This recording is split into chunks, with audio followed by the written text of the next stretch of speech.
प्रकार मैं मेरे राम से प्रेम करता हूँ, मैं देश के संविधान से प्रेम करता हूँ, मैं बाबा साहब भीमराव अम्बेडकर को अपना गुरु मानता हूँ।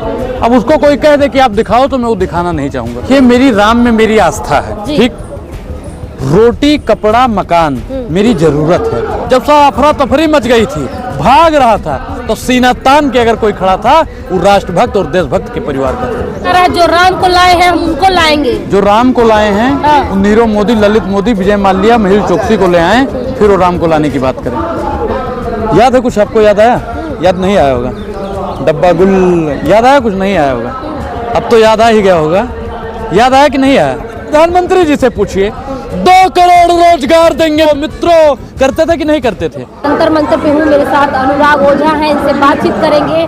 नई संसद भवन बनके तैयार हुई, उसके बाद कुछ ही महीनों के अंदर तमाम विपक्षी के सांसद बाहर कर दिए गए, निलंबित कर दिए गए। अनुराग ओझा कैसे देखते हैं इसको कि विपक्ष की आवाज जो है अब दबाई जा रही है? देखिए मैडम, जो सेंधमार है, जो चोर है, आपको भी याद होगा एक समय पर, शायद आपने भी अपने ट्विटर और इंस्टाग्राम पे लिखा होगा, मैं भी चौकीदार हूँ। अब मुझे शक हो रहा है कि वो चौकीदार अडानी और अंबानी की गिरफ्त में इतना बिजी हो गया कि संसद के अंदर सेंधमारी हो गई और वो चौकीदार सोता रहा। तो चौकीदार किसका चौकीदार है, अब ये सवाल बन के रह गया है। मैडम, जो हमारा पुराना घर होता था, आपके भी शायद होगा, तो उसकी दीवारें जो होती थी मोटी होती थी। क्यों मोटी होती थी दीवारें? कि उसमें चोर कोई सेंध न मार सके। प्रधानमंत्री नरेंद्र मोदी ने आधुनिक भारत का आधुनिक संसद भवन बनाया है, जिसकी दीवारें पतली हैं, जिसमें आए दिन सेंधमारी हो रही है। आपको मालूम है? जब जो आरोपी है उनका कहना है कि बेरोजगारी है, इसलिए हमने हमला किया। मैडम, अब बताइए कि सवाल तो प्रधानमंत्री जी से पूछिए। 2 करोड़ रोजगार देंगे मित्रों, मित्रों, करते थे कि नहीं करते थे? अगर वो रोजगार दिया जाता तो आज युवा सदन के अंदर जाकर पटाखा न फोड़ रहा होता। मैडम, आप सोचिएगा जरूर कि वो पटाखा लेकर जा सकता है तो बम भी लेकर जा सकता था। वो पटाखा लेकर जा सकता है तो और भी धारदार हथियार लेकर। उनका मकसद क्या था? उनका मकसद क्या था? आप बताइए। जब सारे जो अपने आप को सबसे ज्यादा राष्ट्रभक्त कहते हम ही राष्ट्रभक्त हैं, हम ही देश बचाएंगे, कहते हैं ना बीजेपी वाला, जब सब अफरा तफरी मच गई थी, भाग रहा था, तो सीना तान के अगर कोई खड़ा था वो राष्ट्रभक्त और देशभक्त के परिवार का था। राष्ट्रभक्ति पर उनके सवाल उठाने वाले बीजेपी के टट्टू आज अपने आप को राष्ट्रभक्ति का सर्टिफिकेट दूसरे को देते हैं। कौन खड़ा था सीना तान के राष्ट्रभक्त? कौन? आपको नहीं मालूम है? आपको नहीं मालूम है? दुनिया को मालूम है कौन खड़ा था और कौन अफरा तफरी में भाग रहा था। मीडिया का जो कारनामा था उसको कैसे देखते हैं? देखिए मैडम, मैं मीडिया जैसे नाचती नहीं है, वैसे ही ठीक प्रकार नाच कर रही है। आज की मीडिया का नाच शुरू है और हमको नाच में ना दिलचस्पी है और ना ही मीडिया में। मैं फिर दुनिया से कहना चाहता हूँ, जो मैं बार बार बोलता हूँ, कि जब तक आप लोग टीवी देखना नहीं बंद करेंगे ना, तब तक इस देश का उद्धार होने वाला नहीं है। टीवी देखना बंद। खतरा है? टीवी से क्या खतरा है? अरे मैडम, टीवी से क्या खतरा है? गांव में किसी को टीवी हुई है? नहीं हुई है? उससे पूछिए टीवी से क्या खतरा होता है। आप अस्पताल में जाइए, किसी डॉक्टर से पूछिए टीवी से क्या खतरा होता है। आप उस पीड़ित से पूछिएगा कि टीवी से क्या खतरा होता है, वो ज्यादा बेहतर बताएगा आपको। देश में टीवी जो है वो जैसे टीवी बंदे को हो जाते हैं, ठीक उसी प्रकार टीवी की लोगों को लत लग जाती है। भाइयों बहनों मित्रों, नमस्कार। आप देख रहे हैं ब्लैक एंड व्हाइट में सुधीर चौधरी। संसद में जो हमला हुआ उसमें विपक्ष का बहुत बड़ा हाथ है। मैडम, ऐसा कहते हैं आप मिमिक्री कर रहे हैं, मिमिक्री पे बड़े जोरों शोरों से चर्चा चल रही है। अच्छा मैडम, याद है कुछ? आपको याद आया? याद नहीं आया होगा। डब्बा गुल याद आया? कुछ नहीं आया होगा। अब तो याद आ ही गया होगा। याद आया कि नहीं आया? अरे वो देश के प्रधानमंत्री हैं। हाँ, देश के प्रधानमंत्री हैं। मुझे शक थोड़ी हो रहा है उनके उस पर।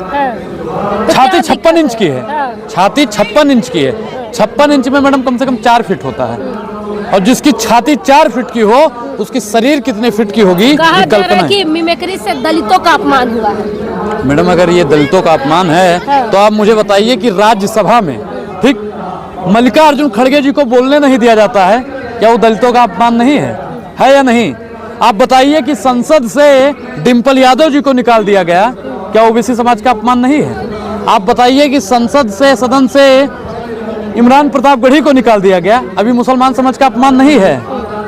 तुम करो तो रासलीला, हम करें तो करेक्टर ढीला हुआ। अरे बेईमानी। मैडम, भारतीय जनता पार्टी की बेईमानी को समझने का समय आ गया है। आप लोग भी उसे समझाइए और सत्ता से सवाल पूछिए। जयसाल के पापा इस सवालों से भाग रहे हैं और जयसाल के पापा से तो हम लोग खड़े होकर सवाल पूछेंगे। बताइए, साहब, आपने कहा था कि हम सुरक्षित करेंगे। मैडम चौकीदार गया तो कहा देश सुरक्षित हाथों में है। देश सुरक्षित हाथों में है। कितना सुरक्षित हाथों में है? जिसका बनाया हुआ सदन ही सुरक्षित ना हो वो हमको सुरक्षा देगा? संसद के अंदर जो संसद होते हैं वही जब सुरक्षित नहीं है तो हम कितना सुरक्षित होंगे? मैडम अनुराग ओझा अगर सदन में जाता है तो उसको भैया मोबाइल नहीं ले जाने दिया जाएगा, पर्स नहीं ले जाने दिया जाएगा, रुमाल भी नहीं ले जा पाएगा। अब मैडम आप बताइए कि उन लोग गोला बारूद कैसे लेकर चले गए? गोला बारूद कैसे लेकर चले गए? आप बताइए हमको। एक सवाल और उभर के आता है, अनुराग ओझा और माथे पे है आपके नीली पट्टी, इसका क्या मतलब है? अरे मैडम, नीली पट्टी से क्या मतलब है? आकाश का कलर क्या है भाई? आकाश का कलर क्या है?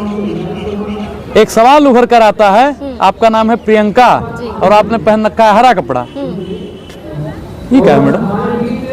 तो कपड़ा है। अरे आप हिंदू हो? ये देखिए, मैं फिर कहता हूँ कि जाति, धर्म और मजहब की राजनीति देश के लिए, सेहत के लिए और संविधान के लिए, सबके लिए गलत है।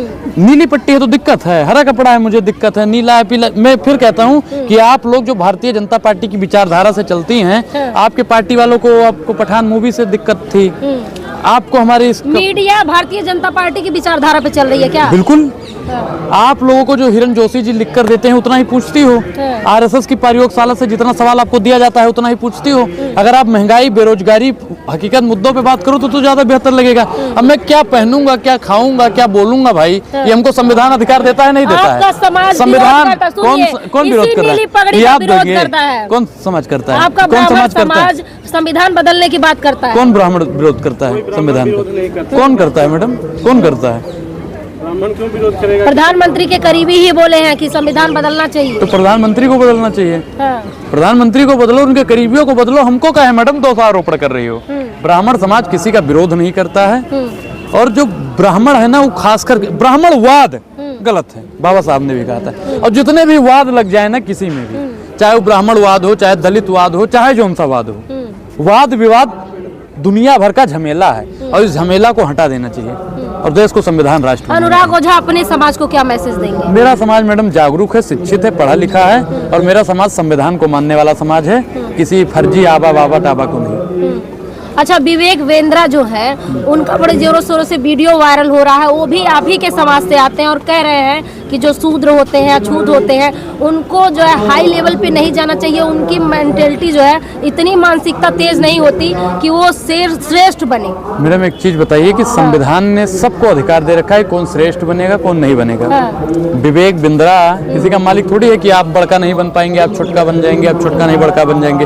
विवेक बिंद्रा का मानसिक संतुलन बिगड़ गया है, उनको लगता है कि किसी सफदरगंज वगैरह हॉस्पिटल में दिखाना चाहिए, वो मोटिवेशनल है, अपने आप को कहते हैं। अब उनका डिमोनेटाइज हो गए हैं तो मुझे लगता है कि अब उनके चैनल को 3 महीने के लिए मोटिवेशन की जरूरत विवेक वेंद्रा को है। बिल्कुल। और मैं चाहता हूं कि मैं उन्हें ज्ञान दूं, क्योंकि मैडम मूर्ख को समझाया जाता है, बेवकूफ को बताया जाता है और जो जानबूझ के बेवकूफ बना हो उसे समझाया जाता है। अनुराग ओझा उसे समझाना जानता है। आज जो है यहाँ पे, इसके पहले आज संविधान, ये जो है मनुस्मृति दहन दिवस है और आप इस पे क्या कहना चाहते हैं कि जो मनुस्मृति दहन दिवस है इस पे अनुराग ओझा क्या कहेंगे? मैडम जब मनुस्मृति जलाई गई थी, बाबा साहब के साथ में भी ब्राह्मण था, ठीक, और जिसमें भी त्रुटियां हों, मैं उस धर्म, उस मजहब को नहीं मानता हूँ जो भेदभाव करता हूँ, जो जाति पंथ को अलग करता हूँ, मैं उस धर्म को नहीं मानता हूँ। मैं एक ऐसे धर्म को मानता हूँ जो एकता, अखंडता, बंधुता सिखाता हो। मैं ऐसे लोगों को फॉलो करता हूँ, ऐसे देश। आप जाति नहीं मानते तो क्या दलित या आदिवासी की बेटी से शादी करेंगे? मैडम देखिए, ये अपने आप में एक बड़ा सवाल है। अगर आप लोग दलित आदिवासी की लड़की ब्राह्मण से शादी करना चाहती है तो ब्राह्मण जरूर। बाबा साहब ने बड़ा उदाहरण दिया, बाबा साहब ने खुद ब्राह्मण परिवार की बेटी से शादी की। हाँ, लेकिन बाबा साहब ब्राह्मण भी नहीं रह पाए, उन्होंने तो अपना धर्म ही बदल दिया था। तो क्या आप भी धर्म परिवर्तन करेंगे? मैडम मैं क्या कह रहा हूँ कि अगर उन्होंने ब्राह्मण समाज से शादी की, ठीक है, लेकिन वो अपने भी धर्म पे नहीं रहे, दूसरे धर्म में चले गए, मतलब घोलमेल। तो बाबा साहब ने घोलमेल किया है? नहीं, मैंने बाबा साहब पे उंगली नहीं उठाई, मैंने ये बताया है कि बाबा साहब जिस समाज से थे उस समाज को परिवर्तित कर दिया उन्होंने शादी के बाद में। तो ये मेरे कहने का मतलब है। बाकी मैडम वो तो शादी विवाह बात का बात है। हाँ, कोई दलित लड़की करेगी तो जरूर अनुराग ओझा करेगा, लेकिन मैडम क्या आप एक ब्राह्मण लड़के से शादी करेंगे? बोलिए। ये सवाल जो है आप कर रहे हैं, तो सवाल करने का राइट पत्रकार को है। नहीं, अच्छा, पत्रकारिता कर लिया तो आप ही बड़का होशियार हैं, हम नहीं ना सवाल पत्रकार बेवकूफ पूछेंगे। है क्या? मैडम बिल्कुल, जो अपना असल नाम में भूल जाए, आप एक जो अपना जाति- नाम भूल जाए। आप एक जाति की बात कर रहे हैं, आप कह रहे हैं कि आप ब्राह्मण होके आए हैं, जबकि ब्राह्मण श्रेष्ठ समझते हैं अपने आप को। आप इस कार्यक्रम में आए हैं, यहाँ मनुस्मृति दहन दिवस मनाया जा रहा है। मैडम एक चीज इसी मैं पे- फिर इसी आपको पे- बता इसी दूं, पे सुनो। मानववाद की हाँ। क्या पहचान, बावन भंगी एक समान। हाँ। जो भेदभाव करता है मैं उसे नहीं मानता हूँ। अब आप अगर भेदभाव करती हैं तो फिर आपको नमस्कार, जय सिया राम, जय भीम। एक अब ब्राह्मणों ने कभी ये नहीं बोला है कि हम श्रेष्ठ हैं, कर्म हाँ। श्रेष्ठ होता है, कर्म तो- श्रेष्ठ होता है। तो आप क्या कहना चाहेंगे, जिस तरह से 24 पे मुद्दे चल रहे हैं, तो क्या धर्म मुद्दा होगा? राम मंदिर खुलने जा रहा है 22 जनवरी को, उद्घाटन करने प्रधानमंत्री स्वयं जा रहे हैं, तो क्या मंदिर मुद्दा होगा या रोटी कपड़ा मकान शौचालय शिक्षा ये सब मुद्दा होगा? देखिए, मेरी राम में मेरी आस्था है, जी। ठीक। रोटी कपड़ा मकान मेरी जरूरत है। अब मेरी जरूरत जो है उसे प्रधानमंत्री को पूरा करना पड़ेगा, और मेरे तो धर्म का और मेरे उसका मसला है, उसमें अगर आप लोग और आपके मोदी जी दलाली न करें तो ज्यादा बेहतर रहेगा। मुझे मेरी भावना के बारे में आप लोग नहीं समझाइएगा, मैं मेरे राम से कितना प्रेम करता हूँ। अब आपसे कोई पूछे कि आप अपनी माँ से कितना प्रेम करती हैं, तो आप उजागर कर पाएंगे उस चीज को। आप संविधान से कितना प्रेम करती हैं, आप दिखा पाएंगे उस चीज को? नहीं दिखा पाएंगे। आप देश से कितना प्रेम करती हैं, आप वो चीज नहीं दिखा पाएंगी। ठीक उसी प्रकार मैं मेरे राम से प्रेम करता हूँ, मैं देश के संविधान से प्रेम करता हूँ, मैं बाबा साहब भीमराव अम्बेडकर को अपना गुरु मानता हूँ। अब उसको कोई कह दे कि आप दिखाओ, तो मैं वो दिखाना नहीं चाहूंगा। लेकिन वो कहा जा रहा है जो राम को लाए हैं हम उनको लाएंगे। जो राम को लाए हैं, हाँ। नीरव मोदी, ललित मोदी, विजय माल्या, मेहुल चोकसी को ले आए, फिर वो राम को लाने की बात करें।